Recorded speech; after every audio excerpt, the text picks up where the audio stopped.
Hello friend, कैसे आप लोग।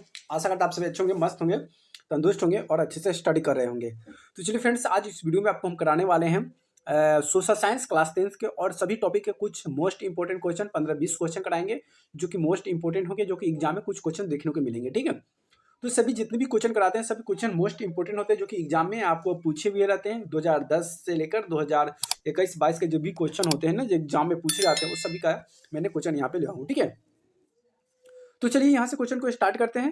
अभी चैनल को सब्सक्राइब नहीं किया तो चैनल को सब्सक्राइब जरूर कर लीजिएगा, बेल आइकन को दबा दीजिएगा और हमारे जितनी भी नए वीडियो हो आप तक पहुंचता रहेगा। ठीक है, तो चलिए यहाँ से 10वीं क्लास सोशल साइंस का मॉडल पेपर का कुछ objective question topic by topic कराएंगे, ताकि आपको और अच्छे से समझ में आए। Topic by topic, history, geography, सबका अलग अलग कराएंगे। सबसे पहले हम ले लेते हैं हिस्ट्री की बात करते हैं।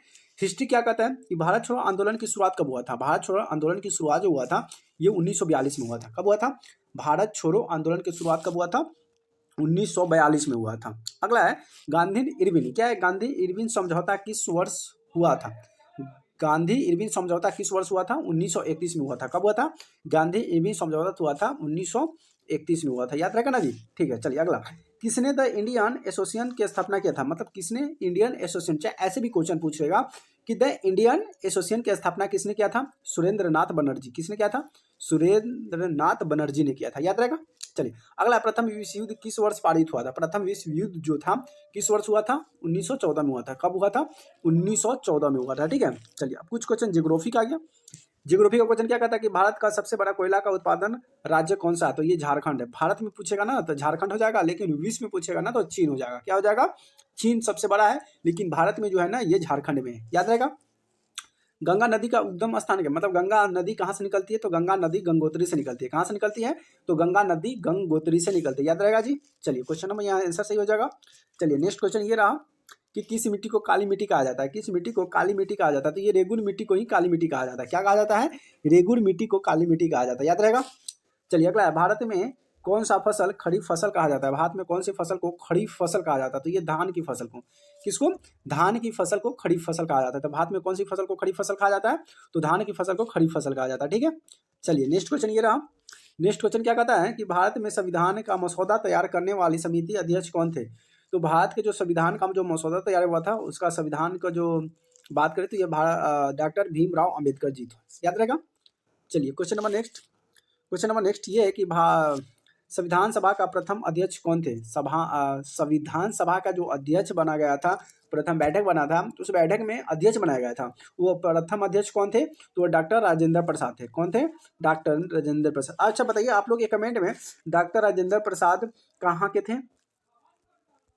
28 राज्य है ना, 28 राज्य में से कौन से राज्य के थे? कमेंट करके बताइए। अगला है, भारत के राष्ट्रपति का कार्यकाल कितने वर्ष का होता है? तो भारत के राष्ट्रपति का जो कार्यकाल होता है ये 5 वर्ष का होता है। कितने वर्ष का होता है?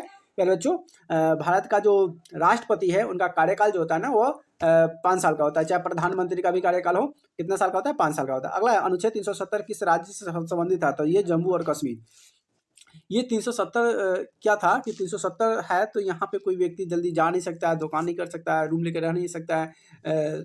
ठीक है, तो वहाँ के निवासी को बहुत प्रॉब्लम होता था।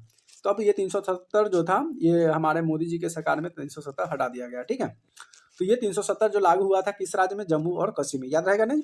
चलिए अगला क्वेश्चन ये रहा कि भारत का पहली पंचवर्षीय योजना कब शुरू हुआ था? भारत में जो पंचवर्षीय पहला जो पंचवर्षीय योजना जो लागू हुआ था ये हुआ था 1991 में। कब हुआ था? 1991 में। तो याद रखिएगा कि भारत के में प्रथम पंचवर्षीय योजना जो लागू हुआ था कब हुआ था? 1991 में लागू हुआ था। अगला, जनसंख्या का घनत्व किसे कहते हैं? तो जनसंख्या का घनत्व किसे कहा जाता है? तो प्रति वर्ग किलोमीटर क्षेत्र में निवास करने वाले लोगों की संख्या को, प्रति वर्ग किलोमीटर संख्या में निवास करने वाले संख्या को ही जनसंख्या घनत्व कहते हैं। ठीक है, अगला है मुद्रास्फीति, यानी कि इन्फ्लेशन का मुख्यालय कहाँ है? मतलब मुद्रास्फीति का मुख्यालय क्या है? ये महंगा में वृद्धि। क्या है? महंगा में वृद्धि। महंगा में यानी कि मांग में वृद्धि होना है। कोई चीज की अगर मांग बढ़ जाती है ना तो क्या होता है कि उसका रेट भी बढ़ जाता है। ठीक।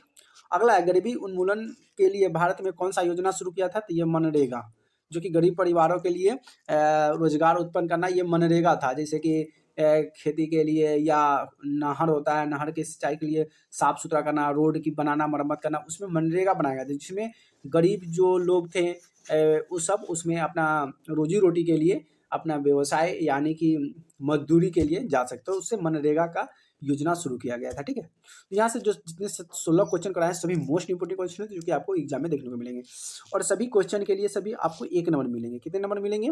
सब क्वेश्चन सही के लिए 1 नंबर, प्रत्येक के लिए 1 अंक का होगा, सही और सटीक होना चाहिए। इस प्रश्नों का अभ्यास करके बोर्ड एग्जाम में सफलता की संभावना बढ़ती है, ठीक है। अगर आपको इस टाइप का और भी क्वेश्चन अगर आपको चाहिए विशेष रूप से कोई सब्जेक्ट का, तो आप हमें बता दीजिए, बोल दीजिएगा, ठीक है। आपको हम और बढ़िया से और मोस्ट इंपोर्टेंट क्वेश्चन करा दूंगा, ठीक है। तो जितने भी क्वेश्चन कराए मोस्ट इंपोर्टेंट थे जो कि एग्जाम में पूछे जाते हैं, एग्जाम में आते हैं प्यारे बच्चों। तो ठीक है, यहाँ से वीडियो को करते हैं अंत, फिर लेते हैं अलविदा, फिर मिलते हैं नए वीडियो में नए टॉपिक के साथ नए अंदाज में। तब तक के लिए बाय बाय, जय हिंद, वंदे मातरम।